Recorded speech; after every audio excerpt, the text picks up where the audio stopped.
My life has been filled with strange encounters and sightings. It all began when I was 6 or 7 years old.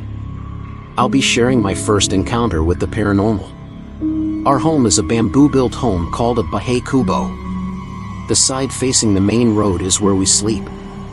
I hope I explained it correctly, but the wall is just bamboo sticks joined together to create a wall with holes, so when you sleep, you can see the road plainly from the inside. Our living room is situated on that side as well. If you were to face the road, the kitchen would be to your right, our parents' bedroom would be to your back, and the door would be to your left.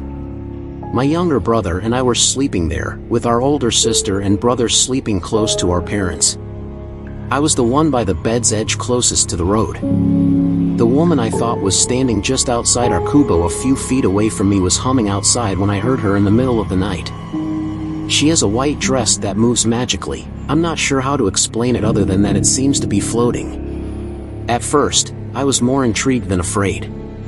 After perhaps a few minutes of staring at her, she made the decision to get up. When I saw that she was floating instead of walking, I thought she was walking across the road. At this point, the only sound left in my ears is the pounding of my heart. I can no longer hear her humming. I just froze there, staring at her, so terrified. I assumed the driver of the fast-moving automobile saw her. The following day, nobody believes me. They assume it was a horrible dream, even though I know it wasn't. I had experiences after that night that are sometimes inexplicable. I'll leave out a few of my experiences and concentrate on this floating woman. I saw her again when I was maybe 14 or 15 years old. We are in a larger home this time. If you look at the house from above, it is formed like an L. Our kitchen, together with a tiny room and bathroom, is located in the larger line, and the living room and stairs are in the smaller line. My 4 siblings and I, on the other hand, prefer to sleep alone, therefore I sleep upstairs. Previously, all of us in the family slept together in the living room. There are 2 rooms upstairs, but the first room is the only way to get to the second, which is where I was staying. It's built that way. I'm not sure why it was chosen during construction. Rewinding to our second meeting. She emerges at the foot of the bed just as I'm about to lay down, still awake and ready to go to sleep. My feet are already in the proper position because I was practically lying down, but my upper body is still slightly vertical to the bed. I was so terrified and gasping for air when I saw her.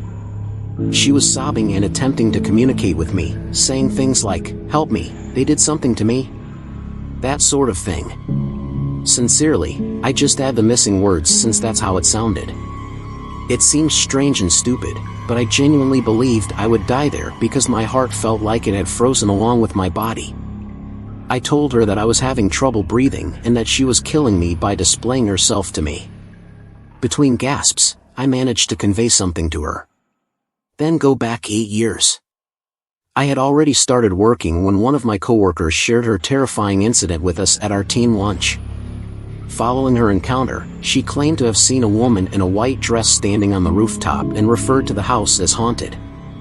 I don't really know the full story, but that woman was afraid and she passed through the house's wall. When I asked her to describe the house, she ended up describing ours. She confirmed that it was the residence she was referring to once I gave her my address. My family opted to demolish the house since we no longer live there and because of numerous complaints from the neighbors. I simply hope that I will have the guts to assist her in this way. What do you think? Put yourself in my shoes. How would you respond?